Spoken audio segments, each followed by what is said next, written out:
Buenos días a todos. Gracias especiales nuevamente a la gente que me está prendiendo en la cámara para que queden un video esos agradecimientos que son importantes. Y lo que dije recién, de forma resumida, es que empezamos hoy con lo que sería introducción a la resistencia de materiales. Dejamos atrás la parte de estática, dejamos atrás, no es la palabra correcta. Terminamos con la parte exclusivamente estática y empezamos a ver cómo resisten los materiales, qué es lo que sienten realmente, cómo se solicitan, cuando fallan o no fallan las cosas, y en realidad, como siempre en esta materia, en realidad nos vamos a restringir a lo que son barras. No vamos a ver resistencia de materiales en sí, no vamos a ver qué hace fallar o no fallar un material. Vamos a concentrarnos en barras y qué solicitaciones son las máximas solicitaciones que resiste una barra y cómo se traducen esas barras a realmente lo que tiene adentro la barra, que no son fuerzas, sino que son tensiones. Pero para poder hablar de cómo estos esfuerzos característicos que vimos antes, de corte normal y momento, se traducen a las tensiones que realmente está sufriendo mi barra, tengo que hablar primero, y es lo que va a ser la clase hoy, de lo que se conoce como mecánica del continuo. La mecánica del continuo es obviamente muchísimo más de lo que vamos a ver en la clase de hoy. Es un tema que podemos hablar horas y horas y cursos. O sea, de hecho existen varios cursos de mecánica del continuo en la facultad, de los distintos de las distintas partes de lo que involucra la mecánica del continuo. Vamos a ver una introducción a la mecánica del continuo para ver más o menos cómo se comporta un sólido.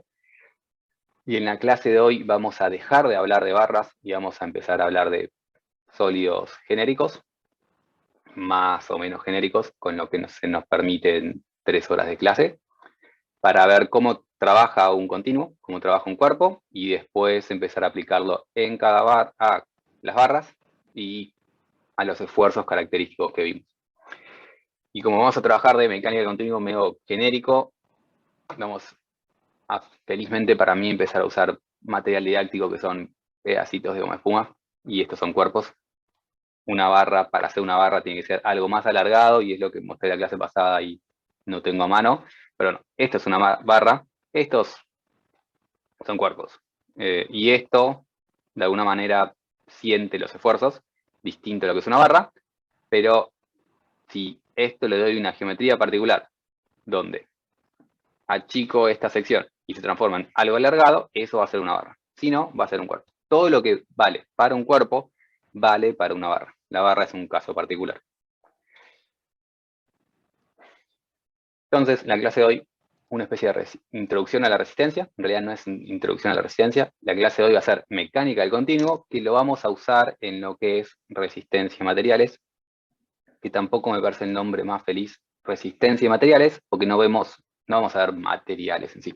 Vamos a ver resistencia de barras.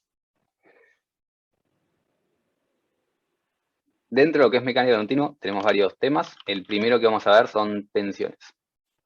O sea, estos son títulos abajo de títulos abajo de títulos, porque me parece que los títulos se ordenan. Y vamos a empezar a hacer una patata. No me gustó mi patata. Voy a hacerla distinta, pero tengo que hacer una patata. Algo así. Le pueden dar la forma que quieran. O sea, le pueden dar forma de poroto, le pueden dar forma de cosa extraña. Es un cuerpo. Los cuerpos tienen la forma que quieren que tenga. El cuerpo va a tener ciertos vínculos.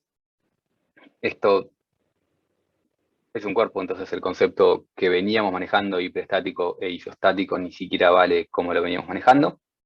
Tiene ciertos vínculos, y así como tiene ciertos vínculos, tiene ciertas cargas. Y dibujo cargas genéricas, cualquier cosa, en cualquier lugar más o menos. Más o menos pensado una distribución para que me quede acorde en mis futuros dibujos. Pero bueno, el cuerpo tiene vínculos y tiene fuerzas. Como el cuerpo tiene vínculos y tiene fuerzas, puedo agarrar ese cuerpo y hacer un diagrama de cuerpo libre. Y ahora voy a intentar hacer la misma patata y no me va a salir, pero imagínense que este cuerpo es el mismo cuerpo de siempre. De siempre no, de recién. Podrías usar la herramienta de corte, y de hecho lo voy a hacer en el futuro, para que me queden todos los dibujitos iguales, pero bueno, este es el mismo cuerpo, que como hago un diagrama de cuerpo libre, aparte de las cargas que tenía antes,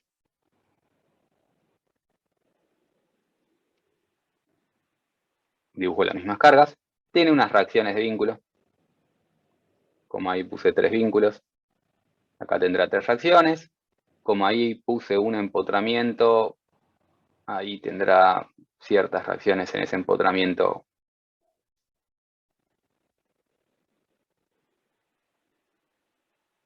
que van forzando direcciones. Puede tener un momento si fuese esto una barra, si es un cuerpo, el cuerpo no tiene momentos, el cuerpo tiene cargas destruidas, nada más que cargas destruidas.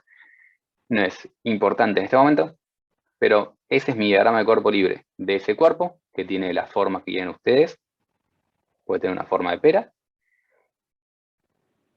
Y todo lo que voy a decir vale para cualquier sistema de ejes, pero para no complicarle las vidas, para poder hablar de algo más simple, y simplemente para simplificar un poco, vamos a usar un sistema de ejes coordenados cartesianos, X y Z, y no existen ternas derechas y ternas izquierdas. En realidad, si no es una barra, no es un problema. Voy a usar la misma terna siempre, simplemente por consistencia, no porque sea relevante cómo es esa terna. Y voy a usar un sistema de ejes simplemente para poder hablar en algo un poquito más concreto y no en el medio de la nada. Pero bueno, tengo un cuerpo, el cuerpo está sujeto a ciertas cargas. Por ejemplo, tengo un cuerpo, el cuerpo está sujeto a ciertas cargas. Yo cuando lo hago así, le metí cargas de cierta forma y tiene reacciones. O sea, para estar en el equilibrio estático tiene que tener algún tipo de vínculos. Cuando yo le hago esto, aparece cierta reacción. De hecho, ¿qué es un vínculo y qué es una carga? A veces es medio difícil. Mi mano, si la mantengo quieta, es un vínculo, y mi mano acá, que se mueve, va a ser como una carga. Entonces, esta carga de mi mano derecha genera reacciones de vínculo en mi mano izquierda, y es el cuerpo que está sufriendo esas cargas. Cuando estuvimos haciendo estas cosas para barras, voy a cambiar de lado el Q para que me quede ese espacio vacío, y voy a copiarme este dibujito, porque lo voy a usar creo que 3 veces. Entonces simplemente para que me quede el mismo dibujito me lo voy a copiar al costado. Los beneficios y las trampas que puedo hacer y no sufrir como sufrí en el pizarrón, simplemente me lo copié. Y estábamos diciendo que cuando hacíamos esto en una barra, habíamos visto que la barra, cuando la cortábamos por cierto plano o por cierto lugar, tenía esfuerzos internos. Es decir, agarro mi cuerpo y lo corto por ese plano y elijo el plano X para elegir un plano que tiene una normal X. Agarro mi cuerpo y lo corto por ese plano. Esto que voy a decir vale para cualquier plano, no vale solo para el plano X. De hecho, no vale solo para el plano X y Z, vale para cualquier plano. Yo podría haber cortado esto por un plano en diagonal que puedo llamar un plano pi genérico, y es la misma historia, simplemente para poder imaginárselo un poco mejor. El cuerpo lo corto por ese plano X. Y ahí es cuando uso por primera vez el dibujito que copié. Como lo corto por el plano X, lo que voy a hacer es agarrar el mismo cuerpo, cortarlo, y me aparece ahí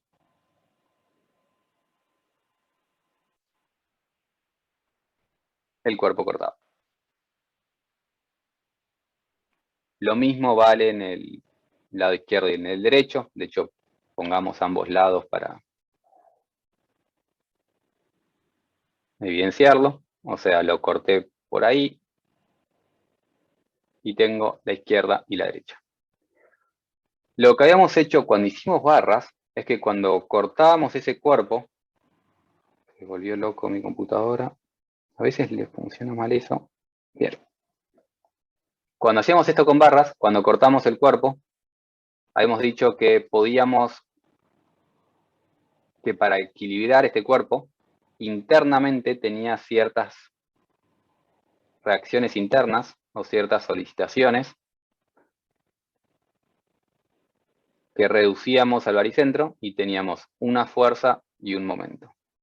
En barras, la fuerza era el esfuerzo axial y el corte, y el momento era, voy a inclinar un poco mejor la fuerza R para el costadito. A ver, déjenme un segundo cómo prefiero mi fuerza R. Prefiero mi fuerza R para allá. Pido disculpas a la gente que ya copió, pero para futuros dibujos creo que es más feliz si mi R va para allá. Cuando teníamos una barra hicimos esto, y esa fuerza R es lo que poníamos como, podíamos descomponer en normal y corte, y ese momento resultante era que podíamos descomponer en los momentos flexores y los momentos torsores. Es decir, cuando partía la barra, tenía fuerzas y momentos internos que equilibraban la barra. El cuerpo podría tener alguna R y algún momento resultante. Y si tengo en ese lado esa fuerza, del otro lado, en la parte derecha, tendría lo mismo, pero en dirección contraria para equilibrar. Eso es lo que hicimos en barras. Pero la realidad es que el cuerpo no tiene eso. Fíjense, lo imaginan, si yo tengo esta cosa, internamente no va a tener una fuerza aplicada en ese punto. Ese baricentro es significativo y es importante, pero no es que tenga una fuerza en ese punto y, por ejemplo, ese punto de la cara, que estoy resaltando en amarillo, no tiene ninguna carga aplicada. La realidad es que internamente todo lo que estoy cortando, toda esa área tiene algún tipo de fuerza interna. Es decir, y ahora vuelvo a usar esto, e intentamos dibujar el mismo dibujito. Una pregunta. ¿Escucho? El sentido en la otra mitad de esa papa no debería estar del vector R, digo. ¿No debería estar apuntando para otro lado? Debería apuntar en sentido contrario. Debería estar, le hice mal. Bien, gracias. Debería apuntar en sentido contrario, esto es lo que decías, ¿no? Sí. Perfecto. Sí, muchas gracias. Piensen, cuando tienen una barra, si acá tengo esta N, acá tengo esta N, si acá tengo este corte, acá tengo este corte. Para equilibrar tienen que ir en sentidos contrarios. Gracias, creo que fue Nicolás. No estaba viendo nombres. Pero sí, sentidos contrarios.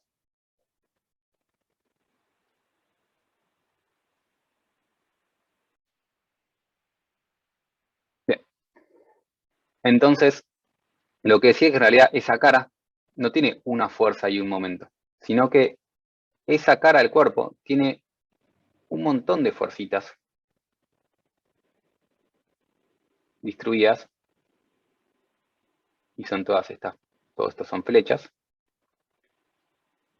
en esa cara, que no tiene por qué tener el mismo módulo ni sentido cada uno de esos puntos. Cada punto de ese cuerpo tiene alguna fuercita en cierta dirección. ¿Se entiende? Y tiene como una especie de fuerza ahí distribuida. Si yo agarro un punto particular, o un área particular, ese área particular tiene una fuerza particular. Y estoy intentando, voy a dibujar, si yo escribo a ese tamaño, ¿se llega a leer? O sea, si yo escribo este delta A, ¿se entiende que es un delta A o es todo muy chiquitito?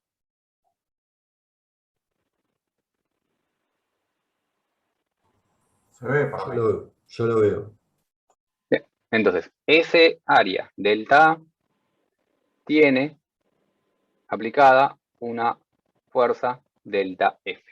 Cada pedacito tiene una fuerza distinta. Y acá empezamos a definir y empezar a ver el concepto de tensiones. Y podemos hablar, en primer lugar, de un vector tensión. Y el vector tensión, que se simboliza como ρ, y nuevamente yo quiero subrayar abajo, pero ustedes subrayan arriba, el vector tensión, que alguna gente lo llama vector tracción, y es un nombre poco feliz. Lo noto y lo borro. El nombre vector tracción viene del inglés. En inglés lo llaman tracción, pero en inglés lo que nosotros llamamos tracción, ellos lo llaman tension, y lo que nosotros llamamos tensión, ellos lo llaman traction, y los confunde un montón. Entonces, muy poco feliz en castellano llamarlo vector tracción, pero puede aparecer. Y en la nomenclatura clásica lo simbolizan como ρ, en la nomenclatura moderna lo simbolizan como T. A mí me gusta más T, pero me parece que por ahora la mayoría de la gente sigue usando la otra. Entonces lo voy a llamar ρ.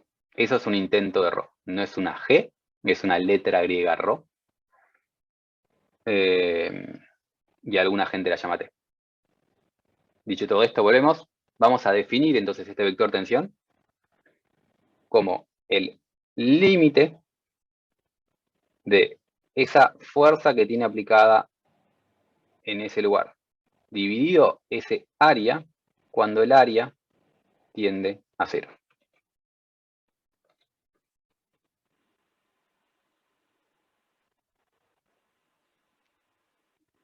Es decir, cada punto del plano donde corté tiene una fuercita distinta. O sea, si yo agarraba este punto, ahí hubiera habido otra fuerza, otro diferencial F, en ese diferencial de área naranja. Se define la tensión como el límite de la fuerza que tiene cada sector, dividido su área, cuando el área tiende a 0. Entonces, básicamente, el vector ρ me da la fuerza que tiene cada punto. Ya no es una fuerza que tiene la sección, es una especie de fuerza que tiene cada punto. Es una especie de fuerza porque no es una fuerza. La tensión no es una fuerza distribuida. Tiene unidades de fuerza distribuida. O sea, como es ese delta F sobre delta A, tiene unidades de kilonewton sobre metro cuadrado, o pascales.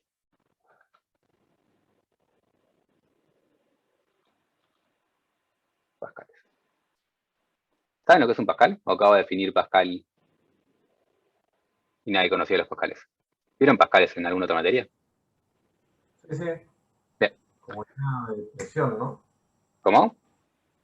Unidad de presión, puede ser. Las presiones tienen las mismas unidades. El pascal es un newton sobre metro cuadrado. Y de hecho, para ser consistente, voy a poner acá una K, porque si es kilonewton sobre metro cuadrado, es un kilopascal. Se usa para presión o se usa para tensión. La presión y la tensión son cosas distintas conceptualmente.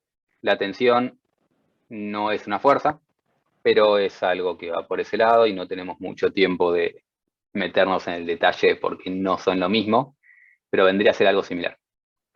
La mayor diferencia es que la presión es básicamente la carga que tiene afuera el sólido. Cuando yo tengo un sólido y lo estoy apretando, mi mano le pone cierta presión. Internamente siente tensiones. Entonces la tensión es algo interno que tienen los sólidos y es lo que está sintiendo el sólido. El sólido esto no tiene adentro un corte, un normal y un momento. Adentro, al ser sujeto a cargas, tiene tensiones.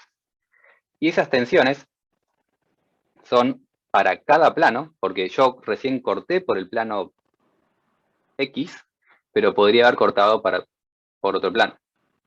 Entonces, si yo corto por otro plano, me da otra tensión, y si yo elijo otro punto, me da otra tensión.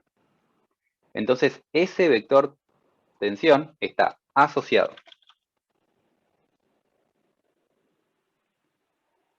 a un punto y para un plano. Se me acaba de tildar la computadora, entonces estoy esperando que se me destilde.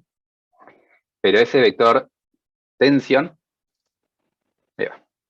está asociado a un punto y para un plano. Si yo elegía otro punto de ese plano, me daba otro vector tensión. Y si yo elegía otro plano, para el mismo punto, me daba otro vector tensión. Asociado a un punto y para un plano. En este caso es para ese punto, que vamos a poner en verde, es el vector tensión del punto P asociado a la dirección X. El vector tensión del punto P asociado al plano X. Agarro entonces ahora el punto S y le hago un zoom. Agarro el rectangulito que tengo ahí en verde. Y le hago un zoom.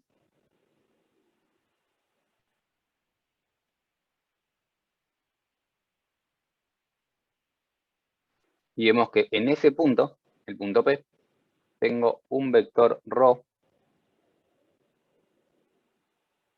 X. Esto, les recuerdo, es el plano X. El plano X es el plano cuya normal es la dirección X. Es decir, perpendicular acá. Esa normal es la normal en X. Y tengo ese vector ρx. El vector ρx, como es un vector, justamente lo puedo escribir como una cosa que tiene componentes en fila. Y va a tener una componente en X, una componente en Y y una componente en Z. Las componentes de los vectores es que tiene acá, que tiene acá y que tiene acá. La componente en X sería si agarro ese vector y lo descompongo en X. La componente es en Y, si agarro ese vector y lo descompongo en Y. La componente en Z, si agarro ese vector y lo descompongo en Z. Las componentes tienen nombres particulares. Cuando agarro un vector tensión y busco cuál es la componente normal, se utiliza el nombre sigma. Es decir, sigma no es la dirección X, sigma es la dirección normal. La componente, la parte de ese vector, si la descompongo, normal al plano. Y se usa la convención X porque es la tensión normal, y vamos a ponerle ya nombre tensión normal. Esto es la tensión normal.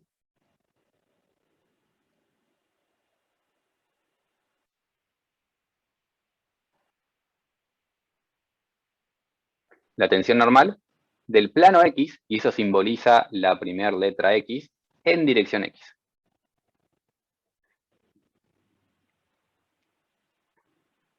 El primer X era porque era el plano que había elegido, el plano X, y el segundo subíndice indica la dirección en la que estoy descomponiendo.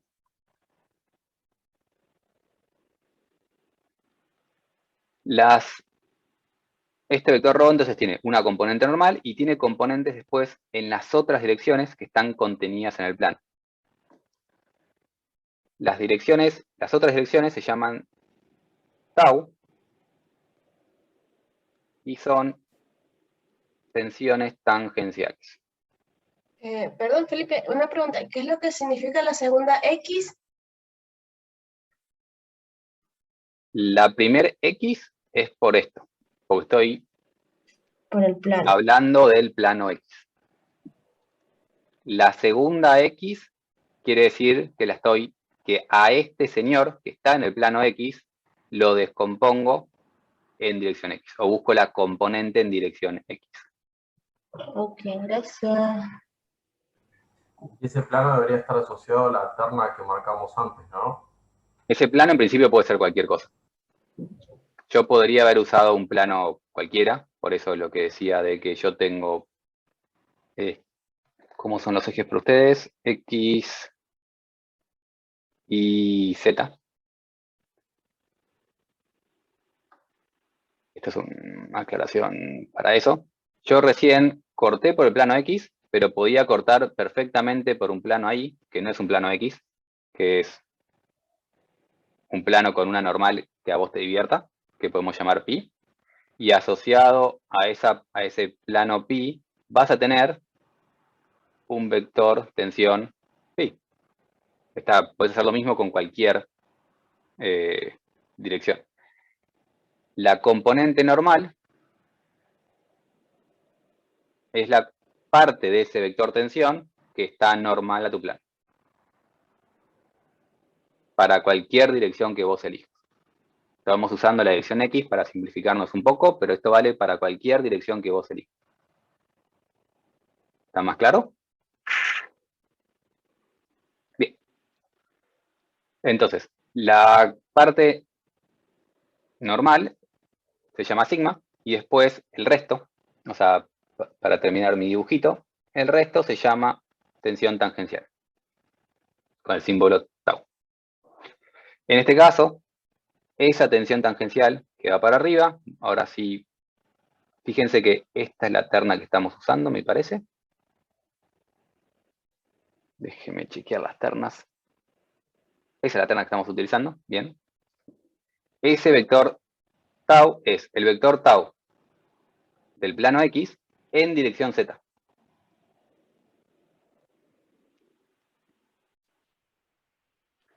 Y esta tensión tangencial de acá abajo es la tensión tangencial del plano X, pero en dirección Y. Ambas son tensiones tangenciales. Una es la componente en Z y otra es la componente en Y. Pero lo que define una tensión tangencial es que está contenida en el plano. Si vamos a mi sólido, todas las tensiones que van así son tensiones normales. Esto es una tensión normal. Tensiones tangenciales están contenidas en el plano. Pueden tener dirección Y, pueden tener dirección Z. Pero esto que estoy haciendo acá son las tensiones tangenciales, contenidas en el plano. Y después, lo que va perpendicular son tensiones normales. Y no son nada más que, para el caso del plano X, entonces, las componentes, como escribiría el vector. Componente X, componente en Y, componente en Z. Siempre el primer subíndice es el plano del que estoy hablando, el segundo subíndice la dirección que tienen las flechitas estas. Lo más usual es que fíjense que siempre el tensor, la tensión normal, los dos subíndices tienen que ser iguales, porque descompongo la tensión de ese plano en esa dirección. Siempre esos dos subíndices son iguales. Acá pasó con el pi y acá pasó con el XX. La única diferencia es que pi es un nombre más divertido. Como siempre son iguales, solemos no escribir los dos subíndices y hablar de la tensión XX como tensión X. Siempre las tensiones normales, los subíndices se repiten, entonces se suele usar un único subíndice y lo más normal en la nomenclatura clásica es llamarlo directamente sigma X.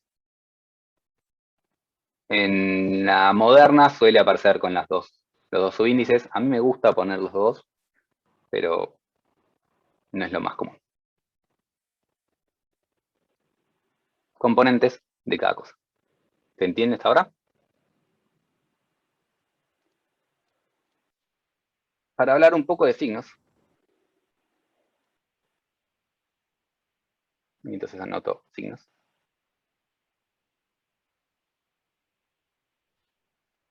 Se define positivo cuando esas tensiones siguen la terna que estoy utilizando. Esta es la terna que estoy utilizando. Entonces, un sigma positivo, una tensión normal positiva, es así. Va en dirección X. Una tensión tangencial en Y positiva es así. Va en dirección Y. Una tensión tangencial en Z positiva es así. Los signos se definen simplemente siguiendo la terna que ustedes eligen.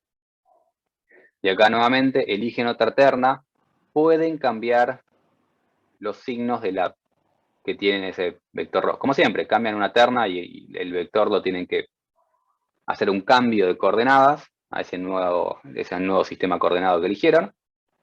Pueden cambiar signos, pueden cambiar los valores. Lo que nunca cambia es el signo de la tensión normal. Siempre la tensión normal positiva es saliente. Y la tensión normal positiva me va a indicar tracción. Ahora, no de la barra, porque no tenemos una barra, sino del punto. Los puntos van a estar traccionados o comprimidos.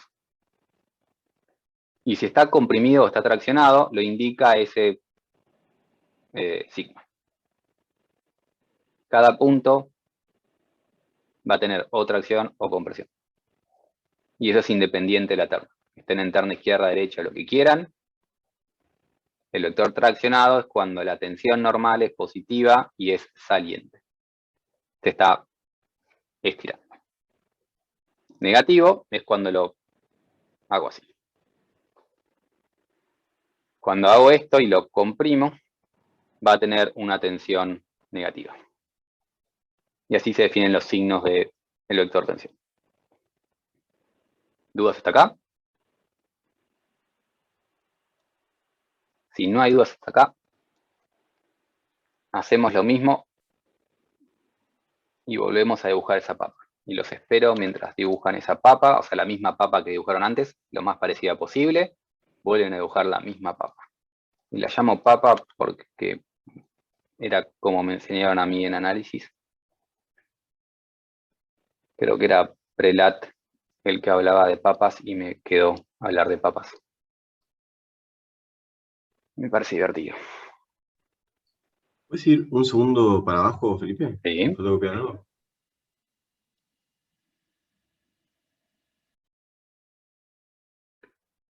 Está, gracias, gracias. Bien, entonces vamos dibujando la papa lo más parecida posible. Y lo que hicimos básicamente fue, mientras van dibujando, voy hablando, lo que hicimos fue, tenían ese cuerpo, el cuerpo lo partieron por el plano X, y cuando lo partieron por el plano X, encontraron que adentro de ese plano X había un punto que habíamos llamado P. Ese punto estaba dentro del cuerpo. Y le calculamos o esquematizamos el vector tensión que tenía ese punto, porque cada punto va a tener un vector tensión distinto y asociado al plano X. Pero así como yo lo corté por el plano X, puedo agarrar el mismo punto,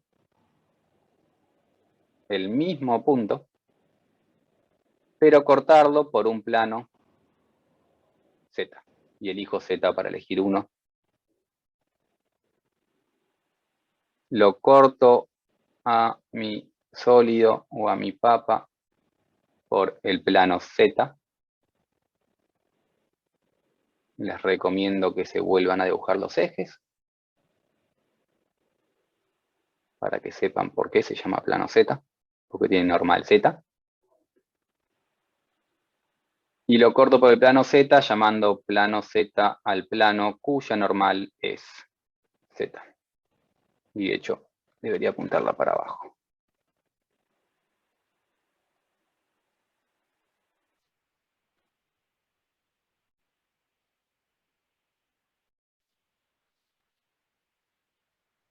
Yo lo corto por el plano Z.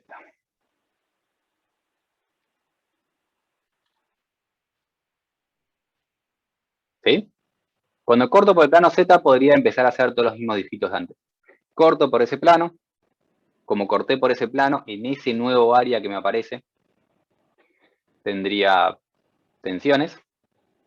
Iría al punto P, calcularía el límite de la fuerza que tiene ese sector, dividido ese área cuando el área tiende a 0, y estaría calculando el vector tensión del punto P, pero asociado al plano Z. ¿Se entiende todo eso o quieren que haga el dibujito de cada paso? Es volver a hacer los mismos dibujos. Pueden decirme que trabaje, pueden decirme que no. ¿Se entiende? Entonces, cuando voy al punto P,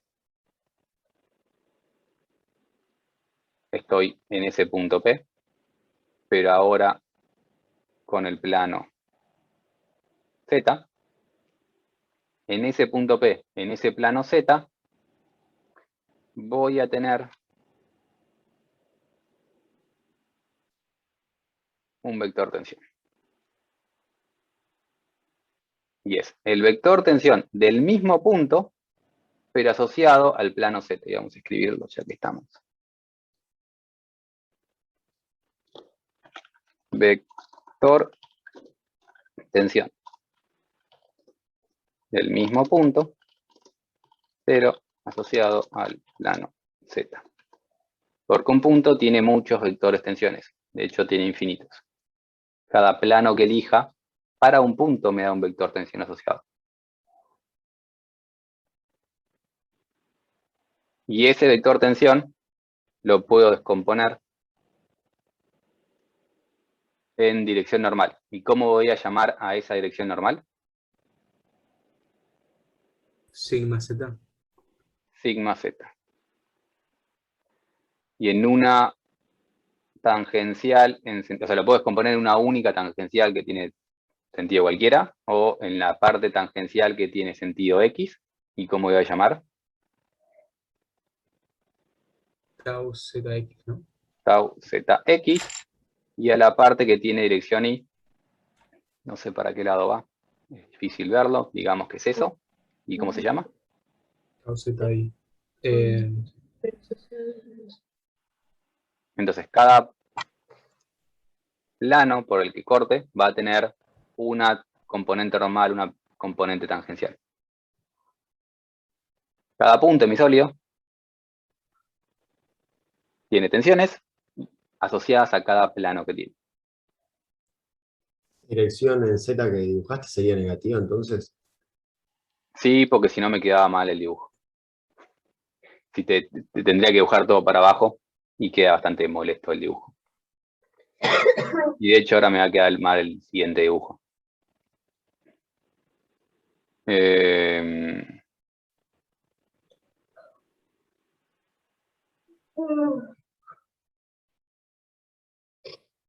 Estoy pensando qué hacer. Va, sigo con esta terna. Es una terna muy molesta esa terna, la verdad, para dibujar espaciales. Porque siempre que apunta algo para abajo es difícil de dibujar. Pero esto me lleva al concepto de estado de tensión. El punto P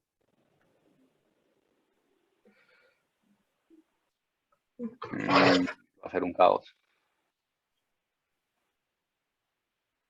Voy a escribir acá. Voy a hacer un cambio de coordenadas simplemente por esquemático, porque si no se va a volver un caos el dibujo.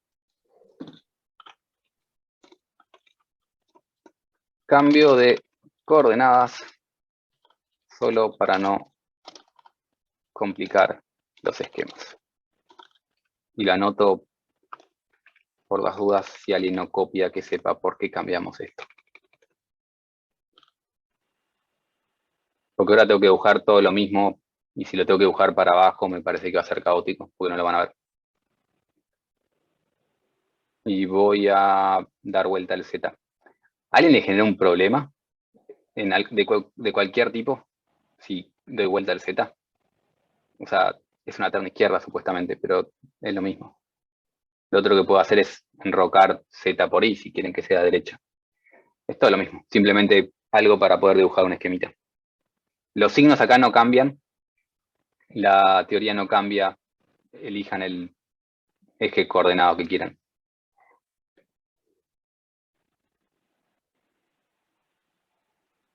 Asumo que no genera líos. Les pido disculpas. Para la próxima clase, para el futuro de los alumnos y no para ustedes, pensaré esto de antemano. De hecho, usé otra terna cuando hice el apunte y después me arrepentí y no me di cuenta que iba a tener este problema.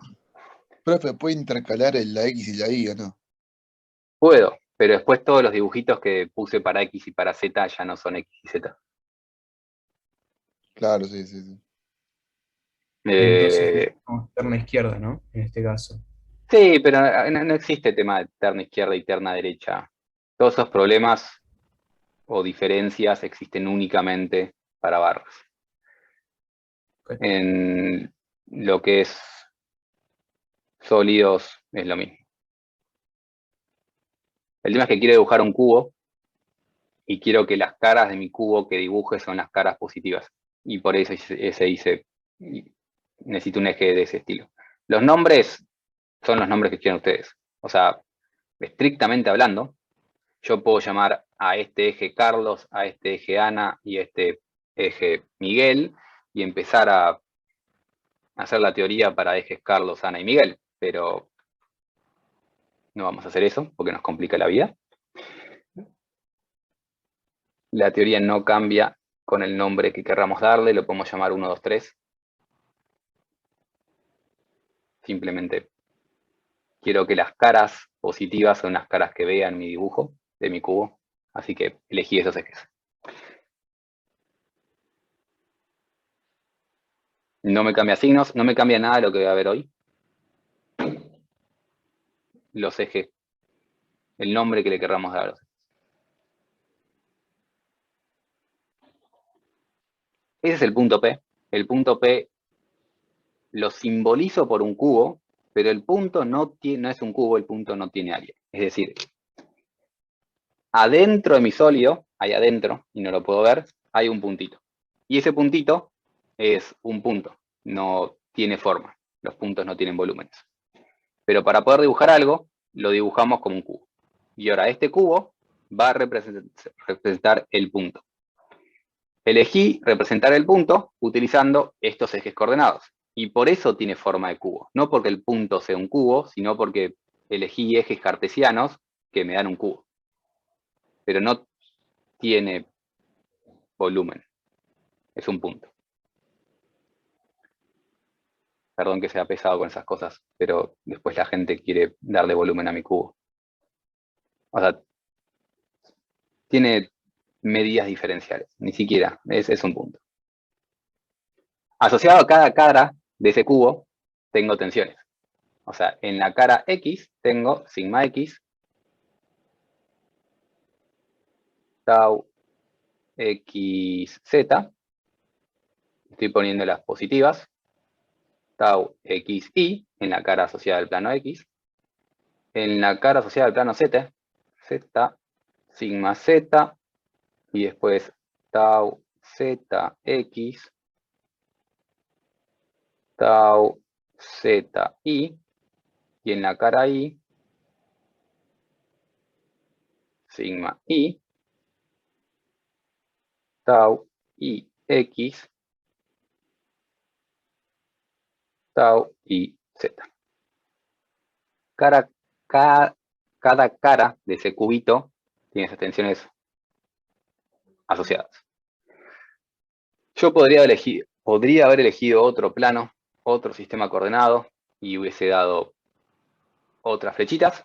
Elegimos usar ese sistema de referencia para estudiar las tensiones que tiene el punto P. Eso que estamos viendo es lo que se conoce como estado de tensión. El estado de tensión es las tensiones que tiene mi punto P para cierto eje de coordenadas.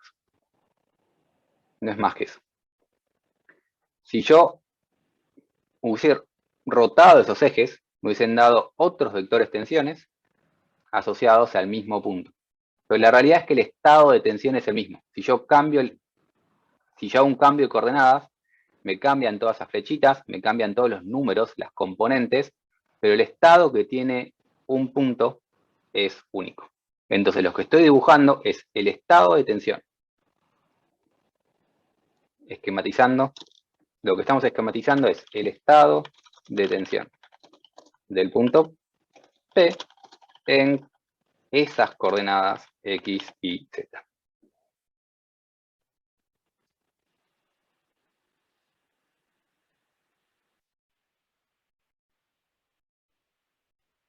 ¿Sí? Y nuevamente, este punto P no es un cubo, pero lo representamos por un cubo que mucha gente llama cubo diferencial, que tendría dimensiones diferenciales. ¿Cuál me falta? Dirección en X, dirección en Y, dirección en Z.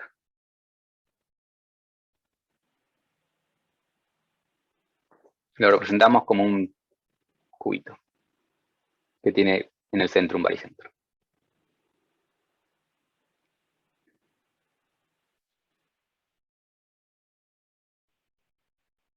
Ese punto tiene que estar en equilibrio. ¿Sí?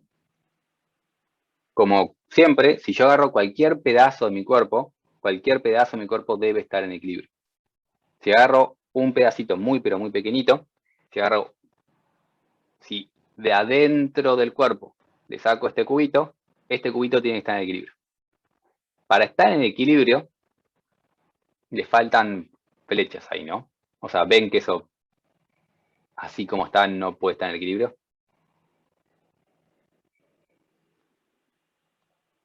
Las flechas que le faltan estarían en las caras negativas y no estoy dibujando para no complicarnos un poco la vida.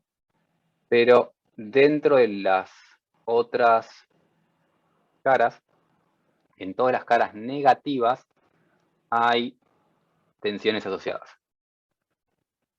Hacer ese dibujo es extremadamente complejo y necesario, pero en esas caras, voy a indicar tal vez una sola, y para indicar una sola vamos a borrar y hacer un poco de espacio. Tau, ese era el tau y z. Tenemos en esa cara negativa un sigma x, un tau xz y un tau xy, que me logran el equilibrio del cuerpo en todas las caras negativas. El equilibrio del cuerpo del cubo, del punto. ¿Sí? Entonces, por ejemplo, si pasamos al plano,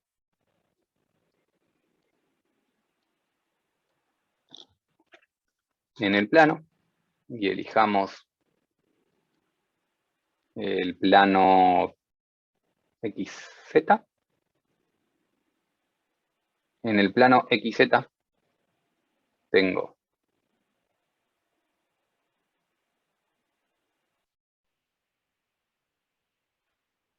ese cubito, dirección Z, dirección X, que mide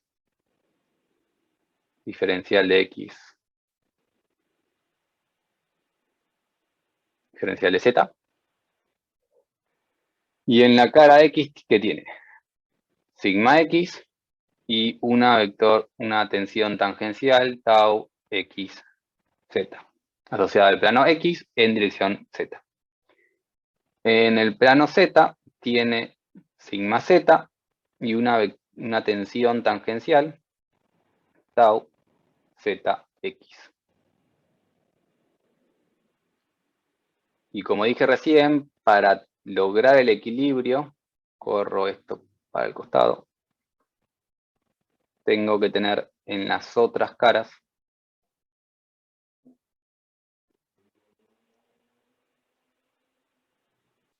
un sigma x y un tau xz, un sigma z y un tau zx.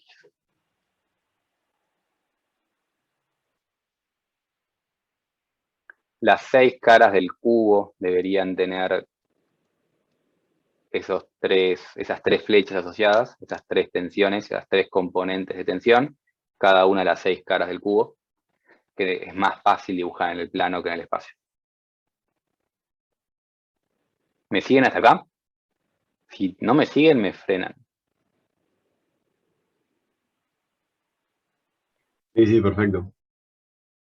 Y como dije antes, esto tiene que estar en equilibrio. Si hacemos sumatoria de fuerzas, nos va a dar el equilibrio, y de hecho si hacemos esto de forma más correcta, hago un pequeño disclaimer, nunca me acuerdo cómo decir disclaimer en castellano. Acá tendría que empezar a hacer más diferencial de X, porque la tensión puede variar cuando me muevo en un diferencial. Voy a evitarme esos diferenciales. Pero bueno, si tenemos esos diferenciales y hacemos equilibrio de fuerzas, vamos a lograr el equilibrio de mi punto, pero tendríamos que meternos en un lío que no tenemos tiempo para meternos, y podemos llegar a cosas muy, pero muy divertidas, como que esto tiene un sentido matemático, que en realidad esto que estoy dibujando como ese cubo se llama tensor, y es un ente matemático muy divertido, que es una matriz que no es una matriz. Puedo hablar horas de esto feliz de la vida, no tengo tiempo para ser feliz. Y ese tensor tiene muchísimo significado físico, y cuando hago equilibrio de sumatoria de fuerzas de esto, llego que la divergencia del tensor son las fuerzas de peso volumétricas que tienen, y empieza a tener sentido con todas esas cosas que ven en análisis de teorema de la divergencia. Y integral por partes se usa para la física, por más que no lo crean. No tenemos tiempo para ver eso. Si a alguien le interesa todo eso, están a tiempo de hacer un cambio de carrera, pasarse a civil o mecánico y estudiar estas cosas. No se preocupen, yo siento sus caras de qué interesante es todo esto, y estoy seguro que ninguno está poniendo una cara de Dios santo, qué bodrio. Y están a tiempo de cambiar y seguir estudiando estas cosas. O hacer simultaneidad y recibirse las dos, pero no tenemos tiempo de hacer todo eso. Se puede, existe y es muy lindo. Lo único que tenemos tiempo para hacer es no hacer sumatoria de fuerzas, sino hacer equilibrios de momentos de este cubo que lo pasé a un plano. Lo podría hacer en el cubo original. Podría hacer equilibrio de momentos en ese cubo 3D. No tengo tiempo. De hecho, podríamos, si tuviésemos un cuatrimestre entero para hablar de mecánica del continuo, hacer todo esto con conservación de la cantidad de movimiento y esas cosas de la física, que no tenemos tiempo. Y acá se empieza a notar de que yo realmente me dedico a esto, no me dedico a barras, me dedico a mecánica de continuo, entonces más razón aún para hablar durante horas de mecánica de continuo, pero no tenemos tiempo. Lo único que vamos a hacer es sumatoria de momentos respecto a G. Y como esto tiene que estar en equilibrio, la sumatoria de momentos respecto a G tiene que ser igual a 0. Y ahora les pregunto, ¿qué genera momento respecto a G?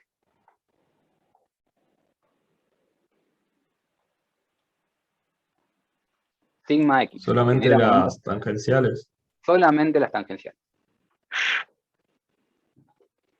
Entonces, voy a tener una, por ejemplo, esta de acá. ¿Qué momento genera respecto a G?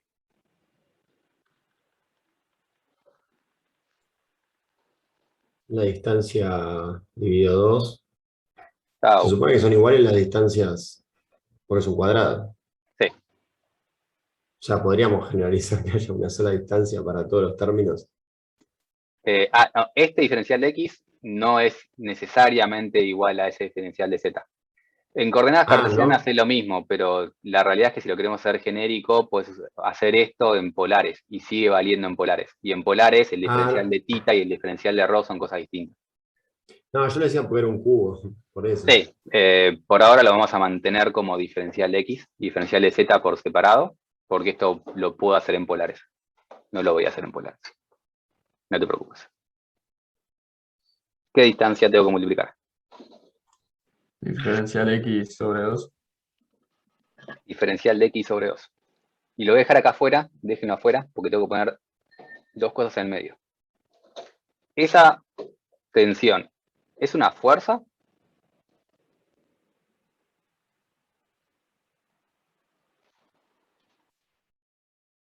Respuesta unánime de no, eso no es una fuerza, es una fuerza dividida un área. La tensión era el límite de, etcétera, pero es una fuerza binaria. Si quiero calcular la fuerza que genera esa tensión, tengo que multiplicarla por el área asociada a esa tensión. ¿Y cuál es el área asociada a la tensión tau xz? El área es diferencial de y diferencial de z. La tensión multiplicada por el área me volvería a dar una especie de diferencial de fuerza. Y ese diferencial de fuerza multiplicada por la distancia me da el momento. ¿Positivo o negativo? Es el primer término.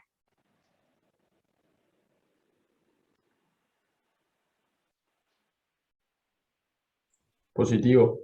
Si estamos en terna izquierda, creo que negativo. O es antihorario. Ah, no, no es antihorario. No sé. Positivo es cuando giro para cualquier terna, de hecho yo ya me estaba olvidando que estaba en terna izquierda, para cualquier terna, positivo es cuando voy de x a y, de y a z, de z a x. ¿Estoy yendo de z a x o de x a z? De X a Z. Es negativo. Negativo. Si lo pensás como el giro horario contrario, ¿no te pasa lo mismo? O sea, todo lo que sea horario es positivo para terna derecha, para terna izquierda. Si es antihorario, es positivo para terna izquierda. Perdón, antihorario positivo para la terna derecha. Y todo lo que es horario positivo para la terna izquierda. Me parece que no, pero no estoy seguro. ¿Vos estás seguro? Yo estoy casi seguro. Me parece que no, porque si mirá el plano y z positivo es esto. ¿Para qué terna? Para esta, no sé cuál es, pero es Y distinto es a izquierda.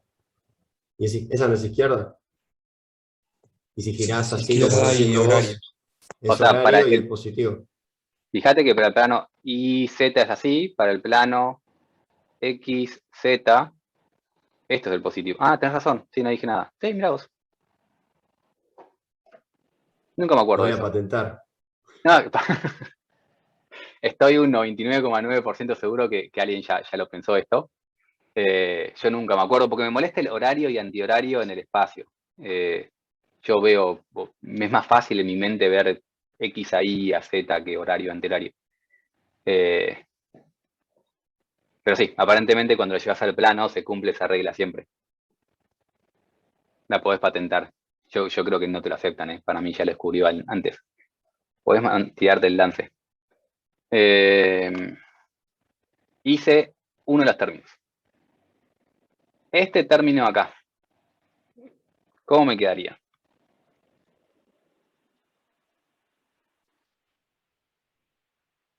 Tendría que agarrar esta tensión, multiplicarla por este área de acá. ¿Que cuánto vale ese área de ahí atrás?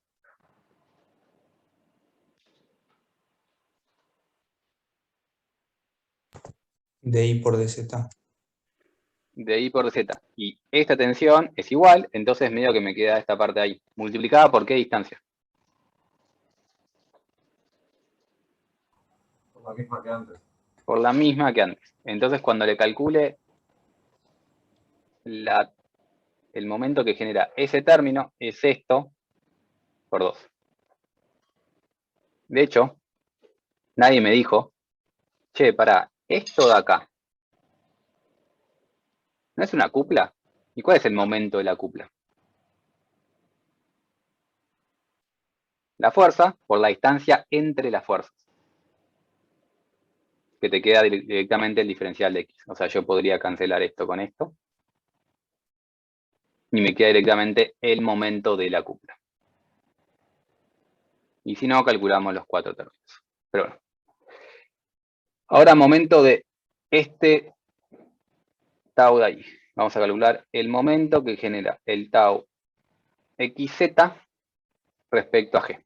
Como es el tau zx respecto a g. Como estamos calculando el momento de tau zx a esa tensión tangencial, la tengo que multiplicar ahora por ese área de ahí arriba. ¿Cuánto vale el área de ahí arriba?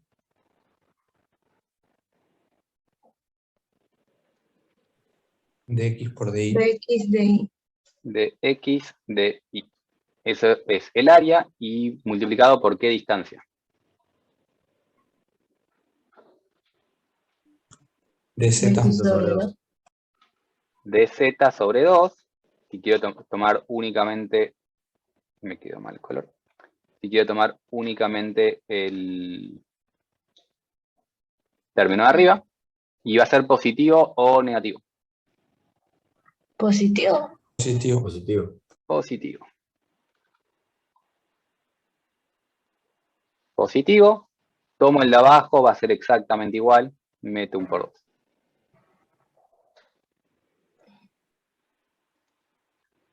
De Lo que acá, no me queda claro, perdón, es el de Z sobre 2.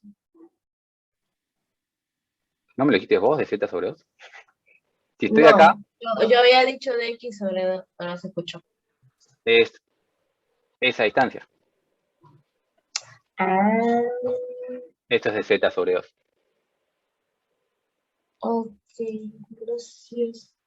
Fuerza.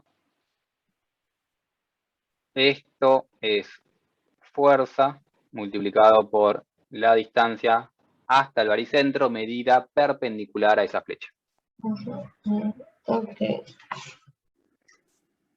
Si se fijan, ambos están multiplicados por diferencial de x, diferencial de y, diferencial de z. Esa igualdad debe ser igual a 0. Diferencial de x, diferencial de y, diferencial de z no pueden ser 0. Entonces, lo que debe suceder es que tau zx es igual a tau, al revés, tau xz es igual a tau zx. Puedo decir cancelo términos. Lo correcto es decir, no es cancelo términos, es los diferenciales no pueden ser iguales a 0. Entonces, la única manera que se dé esa igualdad es que tau xz es igual a tau zx. Esto que hicimos para el plano xz lo podríamos haber hecho para el plano xy y para el plano iz. Y llegábamos a que tau xy era igual a tau ix. O que tau iz es igual a tau zi. Y es por esto que después no vamos a hacer mucha diferencia en el tema del orden de estos índices. Como yo sé que tau xz es igual a tau zx, son iguales. Entonces, muchas veces no prestamos atención y hacemos lío y los mezclamos y ponemos zx en el plano x en vez del xz, porque sabemos que son iguales. Cuando sabemos que dos cosas son iguales, no es necesario distinguirlas. Como un montón de cosas, si sabemos que dos cosas son sinónimos, es necesario distinguirlas, y por esto empezamos a hacer lío. Y a veces yo mismo me voy a equivocar y voy a hablar del zx cuando debería hablar del xz. Porque bueno, son iguales, me confundo. Iguales que las mellizas Olsen, son iguales, me confundo. No sé quién es quién, todo más o menos lo mismo. Esto acá se conoce como el teorema de Cauchy. El teorema de Cauchy nos dice que esas dos tensiones tangenciales deben ser iguales.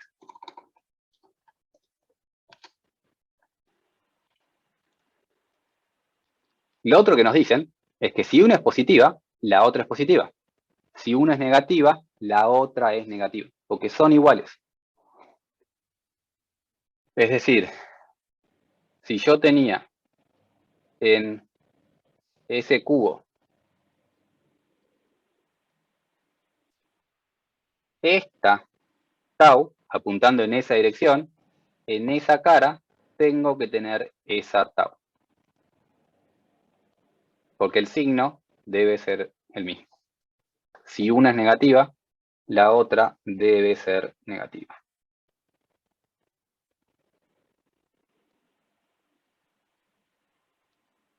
Obviamente, hagamos el dibujo contrario, ya que estamos. Si en cambio iba para adentro esta flecha, va a ir para adentro esa flecha. Si concurren, si una concurre, la otra debe concurrir. Si una se aleja, la otra debe alejarse. Eso es el teorema de Cauchy. Mismo signo, mismo módulo.